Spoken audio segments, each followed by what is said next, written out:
presentation is about verifying the biosava load. We use a handwash 110 copper coins and a smartphone magnetometer to measure current generated magnetic fields. Then compare measured data with theoretical value. Slide 2, Agenda.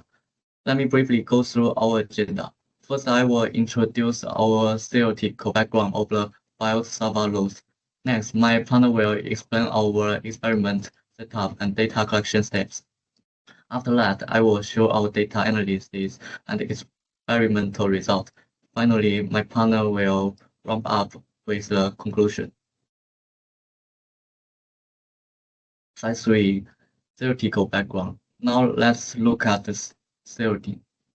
The biosava law is common rule of magnetostatics. It describes the magnetic field produced by CD electric current.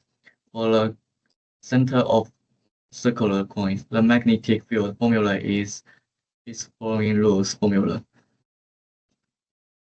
Here, U0 is Volcom permeability, N means constant, I is current, and R is coins radius.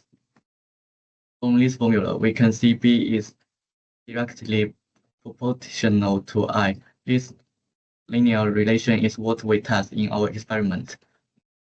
That's all for theory. Now my partner will talk about our experiment design and how we collected data. Thanks, Kevin. Let's move to the experiment. Our goal is to measure the magnetic field at the coil center and match it with theoretical values.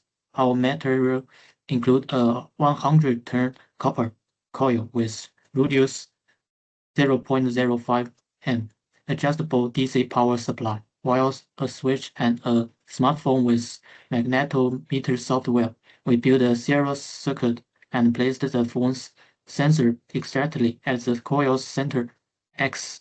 We also kept the area away from other electronic to avoid extra magnetic interference.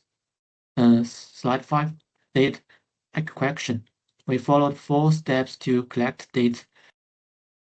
Slide 5, date acquisition. We followed 4 steps to collect data accurately.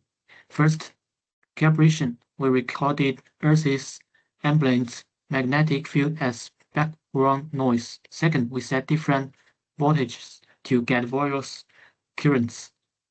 Measured total magnetic field, then subtracted the background value to get the field only from the coil.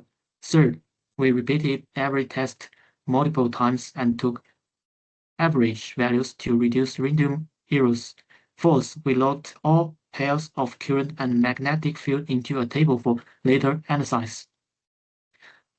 Slide 6. We sort all average data and calculate theoretical B values using the Belt-Savart formula. Then we plotted a BI graph with experimental scatter points and the theoretical straight line. From the graph, experimental points show obvious linear growth and fit the theoretical line very well. The slide 7.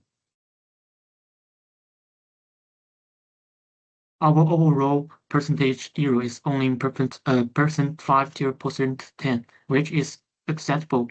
The error mainly comes from phone position shift, surrounding electromagnetic distributions, and uneven hand weighting of the coil.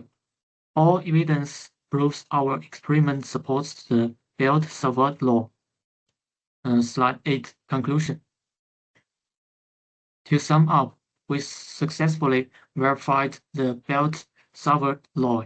The magnetic field at the coil center is directly proportional to the passing current, matching theoretical calculation with low error. Besides, our experiment proves that ordinary smartphones can act as reliable measuring tools for basic physics experiments without complete professional lab equipment. Okay, thank you for your time. First, with the power off, we capture the normal baseline of the ambient magnetic field.